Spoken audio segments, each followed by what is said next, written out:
মানুষ তো সৃষ্টির সেরা জীব, তো মানুষ কি ফেরেশতাদের চেয়ে শ্রেষ্ঠ নাকি ফেরেশতার যে মানে নিম্ন মর্যাদা? মানুষ সৃষ্টির সেরা জীব, এটা কোথায় পাইছেন আপনি? মানে অনেকে বলে আর কি। মানুষের বলা দিত আর ইসলাম চলে না, সেজন্য পাই একটু জানতে হবে।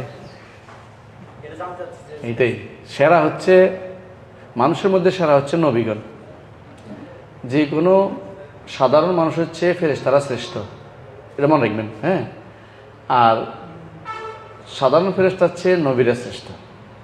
কিন্তু নবীদের মধ্যে যারা নবীদের থেকে জিবরিল শ্রেষ্ঠ, বুঝলেন? জিবরিল মুআল্লিমুর রাসূল, রাসূলদেরকে তিনি শিক্ষা দেন।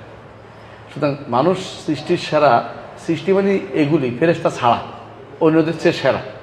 কিন্তু ফেরেশতাদের সাথে তো আপনার ইয়া হয় না, তারা তো কোনো গুনাহ করে না, অপরাধ করে না, এরা আল্লাহ যা বলে তা শোনে।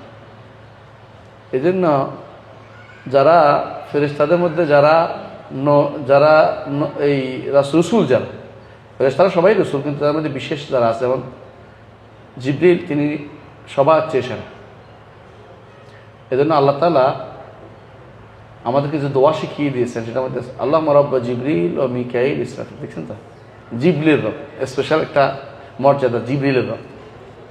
আর রসুল নিজে বলতেন ওয়াল্লাযী নাফসু মুহাম্মাদিন বিয়াদিহি, কিন্তু আল্লাহ তো এটা বলেননি। নিজে আল্লাহ তাআলা জিবরিলকে উল্লেখ করে বুঝাইলেন যে জিবরিলের মর্যাদা অনেক বেশি।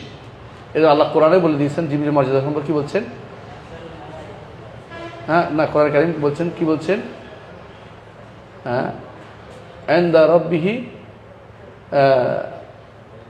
সূরা ইয়ার মধ্যে, না এটা না, মাকিন, হ্যাঁ মাকিন সুম্মা আমিন, তিনি এমন এক মর্যাদাপূর্ণ জায়গা, তারপর আমানতদার, তার মর্যাদা তো কেউ বুঝতে পারে না। আমিন জিবরিল আমিন, সেরা ব্যক্তিত্ব। এবং রাসূলুল্লাহ সাল্লাল্লাহু আলাইহি ওয়াসাল্লামকে সালাত শিক্ষা দিয়েছেন, তাই না? আল্লাহর নির্দেশে। যারা বদরে যুদ্ধে অংশগ্রহণ করছে সে ফেরেশতারা কিন্তু অন্যান্যের থেকে উত্তম, এটা হাদিসে আসছে স্পষ্ট। সুতরাং নবীরা উত্তম, সাধারণ মানুষের চেয়ে যে কোনো ফেরেশতা উত্তম।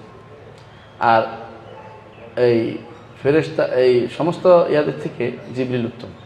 মুহাম্মদ সাল্লাল্লাহু আলাইহি ওয়াসাল্লাম অন্যান্য সৃষ্টির থেকে উত্তম, কোনো সন্দেহ নেই। এমনকি এটা একতলাফ আছে অবশ্য সামান্য, যে রসুল কি জিবরিল থেকে উত্তম না জিবরিল রসুল থেকে উত্তম, একটুকু মানে মতভেদ আছে। কিন্তু সাধারণ ফেরেশতারা সব কিন্তু সমস্ত মনে আনতে উত্তম, বুঝলেন তো?